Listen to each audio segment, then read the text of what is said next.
Hi guys, this is Abhishek Vaid and I will share about the syllabus of NEET 2022 and also 2023 कि हमको पढ़ना क्या है, what should we study about the NEET.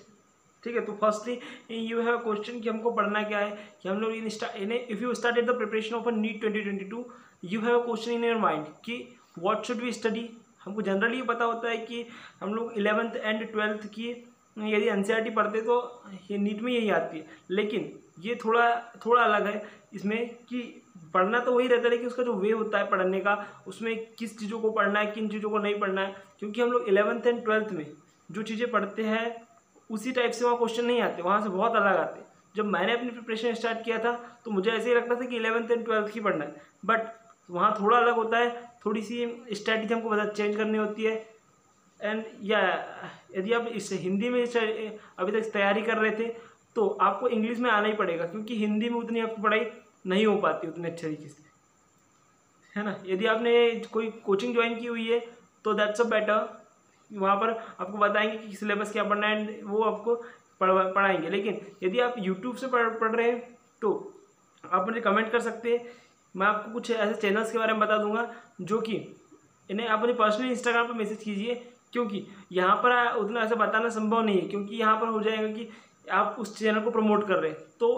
ये सही नहीं है। इसलिए आप मुझे इंस्टाग्राम पर मैसेज कीजिए, मेरी इंस्टाग्राम आईडी डिस्क्रिप्शन में गिवन है, ठीक है। तो यार आपको सबसे पहले बायो के बारे में बता दूँ, तो बायो में आपको क्या पढ़ना है। बायो में आपको फुल्ली एनसीईआरटी फॉलो करना है, लेकिन एनसीईआरटी को जो पढ़ने का वे है उसमें एनसीईआरटी के हर एक पॉइंट के बीच बीच में आप जैसे कि आप यूट्यूब से पढ़ रहे होंगे यदि, तो आपको क्या करना है कि जैसे आपको एनसीईआरटी में ऐसे यूट्यूब चैनल्स को ज्वाइन करें जो आपको एनसीईआरटी पढ़ाए, लाइन टू लाइन एनसीईआरटी पढ़ाए आपको, ठीक है। वैसे कई सारे ऐसे है जिसमें आप पढ़ सकते हैं लाइन टू लाइन एनसीईआरटी, और वहाँ पर एनसीईआरटी पढ़ने के बाद आप उनके जो प्रीवियस ईयर क्वेश्चन है उनको एक बार फॉलो जरूर कीजिए, ठीक है। कम से कम 13 ईयर के क्वेश्चन आपको सॉल्व करनी है। एंड यदि आप फिजिक्स में आते हैं तो फिजिक्स में आपको मैकेनिक्स में जो मैकेनिक्स का जो एक चैप्टर एक पार्ट है फिजिक्स का, तो उस मैकेनिक्स में आपको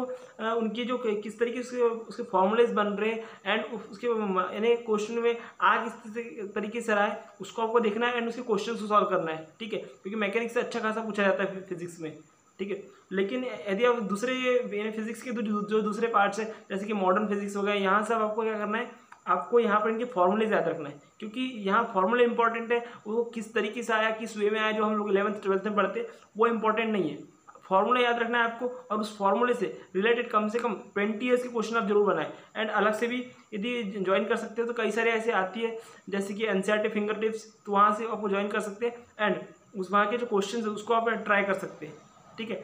अभी धीरे धीरे ये कीजिए एंड आगे चलकर मैं आपको बताऊंगा जैसे कि नीट की एग्जाम पास में आ रही तो उसके 2 से 3 महीने पहले हमको क्या करना है उसकी भी आपको चीज़ें बताऊंगा। आप उसके लिए मेरे चैनल को सब्सक्राइब करके जरूर रखिएगा, ताकि जब भी मैं उसका वीडियो डालूँ तो आपको सबसे पहले नोटिफिकेशन मिले, ठीक है। तो बायो एंड फिजिक्स का तो बता दिया। केमिस्ट्री में आपको क्या करना है, केमिस्ट्री में उतना ये देखो, केमिस्ट्री में 3 पार्ट होते हैं, फिजिकल, ऑर्गेनिक एंड इनऑर्गेनिक। तो आपको फिजिकल में क्या करना है, फिजिकल में सेम फिजिक्स जैसे उसके फॉर्मूलेज को याद रखो आप, उसमें फिजिकल में कई सारी इंपॉर्टेंट चीज़ें होती है वो आपको बता देंगे, आपको जहाँ पढ़ाएंगे एंड उसमें जो फॉर्मूलेज है उनको आप याद रखना और उन फॉर्मूलेज से उनके क्वेश्चंस को जरूर प्रैक्टिस करना, है ना। एंड इनऑर्गेनिक में आपको एक तो सबसे पहले फर्स्टली आपको पीरियोडिक टेबल पूरी याद होनी चाहिए एंड उसके एलिमेंट्स उनके कॉन्फ़िगरेशन विद अबव, तो ये सब चीज़ें आपको मालूम होनी चाहिए एंड उसके हर एक किस तरीके से उसकी इक्वेशन बन रही है, जैसे कि कई सारे एलिमेंट्स रिएक्ट करेंगे क्या देंगे ये इंपॉर्टेंट है। एंड मेटलर्जी वहाँ एक चैप्टर आता है, तो उस मेटलर्जी के चैप्टर में आपको किस तरीके से उनके फॉर्मूलेज है हेमेटाइट वगैरह के ये आपको ध्यान रखना है, यानी ये छोटी छोटी चीज़ें आपको याद रखनी है। एंड यदि आप ऑर्गेनिक में चलते तो जीओसी जो फर्स्ट चैप्टर आपको पढ़ाएंगे, वहाँ पर 12th नंबर पे एक चैप्टर है जीओसी जनरल ऑर्गेनिक केमिस्ट्री, तो उसको आपको बहुत ही अच्छे से पढ़ना है यार, क्योंकि पूरी जितने भी 6 से 7 लेसन है ऑर्गेनिक में उसका सबका बेस वही है, वो पढ़ लिया आपने मतलब पूरी चीज़ पढ़ लिया, तो आपको उसको बहुत अच्छे से ध्यान लगा के पढ़ना है, ठीक है। तो एंड यार लास्ट में मैं आपसे एक ही चीज़ बोलना चाहूँगा कि आप अपने यदि नीट की प्रिपरेशन स्टार्ट कर दी है, ऑब्वियसली नीट की प्रिपरेशन स्टार्ट कर दी तभी ये सिलेबस का आप देख रहे हैं, तो यदि आपने स्टार्ट कर दी तो आप उसमें अपना एक बेस्ट दो, ठीक है। नीट में अपना बेस्ट दो और उसके बाद में जो भी चीज़ होगी देखी जाएंगी, लेकिन आप नीट में अपना एक बेस्ट जरूर देने की कोशिश करना। और यदि आपको नीट के रिगार्डिंग कोई भी अपडेट कोई भी इंफॉर्मेशन चाहिए तो आप मेरे चैनल अभिवैद फैक्ट्स को चैनल को सब्सक्राइब जरूर कर लीजिएगा। और मुझे आप कमेंट करके बात बोल सकते हैं कि आपको क्या किस चीज़ की वीडियो चाहिए एंड आप क्या जानना चाहते हैं नीट के अबाउट में, ठीक है। यदि आपको मैंने आपको बोला था कि कोचिंग इंस्टीट्यूट के नाम आपको मैं बताऊंगा, तो आप मुझे इंस्टाग्राम पे फॉलो करके वहाँ पर जरूर से मुझे लिंक भेजिएगा, तो मैं आपको बताऊंगा जरूर, ठीक है। Thank you.